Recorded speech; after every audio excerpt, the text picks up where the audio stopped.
Commercial Pilot License, CPL, a comprehensive overview of theoretical knowledge. The Commercial Pilot License, CPL, is the essential certification required for individuals aspiring to operate commercial airliners or any aircraft transporting payloads. The term payload encompasses anything that generates revenue for the operator, including cargo, passengers, and mail. It's important to note that recreational flying, pursued solely for personal enjoyment, does not qualify as payload. However, if a pilot is compensated for flying someone else, that operation falls under the definition of commercial activity. To obtain a CPL, a candidate must complete a minimum of 200 hours of flying time alongside passing several mandatory theory examinations. The theoretical subjects that prospective commercial pilots must master include A. Aviation Meteorology. This subject covers the principles of weather patterns and their implications for flight planning and safety. B. Air Regulations. Understanding the rules and regulations governing aviation operations is vital, encompassing everything from air traffic control procedures to safety protocols. C. Air Navigation. This includes navigation procedures that pilots must follow to safely guide aircraft from one location to another. D. Technical General. This subject delves into the technical aspects of aircraft mechanics and systems, providing essential knowledge about how airplanes function. Technical Specific. This focuses on the details and theory behind the specific aircraft the candidate wishes to fly, allowing for specialized knowledge relevant to particular models. RTRA, Radio Telephony Restricted, Aeronautical. This subject you have to clear if you are about to do your flying training in India. RTRA, Radio Telephony Restricted, Aeronautical exam is an essential requirement for pilots and air traffic personnel in aviation.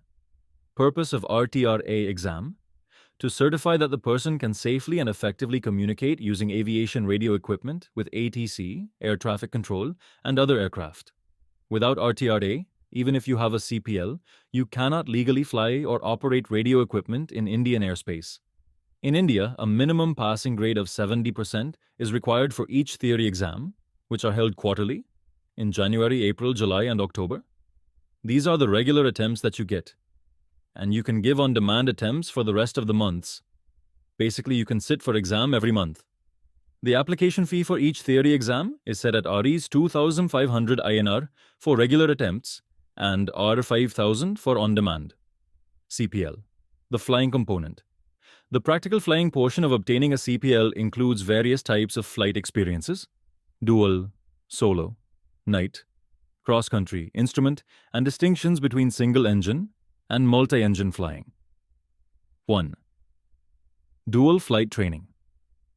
This phase involves flying under the supervision of a qualified instructor. For approximately the first 12 to 15 hours of training, students will primarily engage in dual flying to gain foundational skills. 2. Solo flying. After completing the initial phase of dual flight training, students are authorized to fly solo. A pivotal moment in a pilot's training journey, the solo flight represents a student's ability to independently control the aircraft. In some instances, a safety pilot may accompany the student during solo flights to ensure safety. 3. Night flying. This entails piloting an aircraft during nighttime, which requires additional training to handle low ambient light conditions. Night flying sessions typically occur between sunset and sunrise, demanding heightened awareness and navigational skills. 4. Cross-country flying. This type of flight requires students to navigate to an airport different from the departure airport, with the destination being at least 50 nautical miles away. This experience is crucial for understanding diverse environmental conditions, such as variations in air pressure, temperature, and density, which influence flight operations.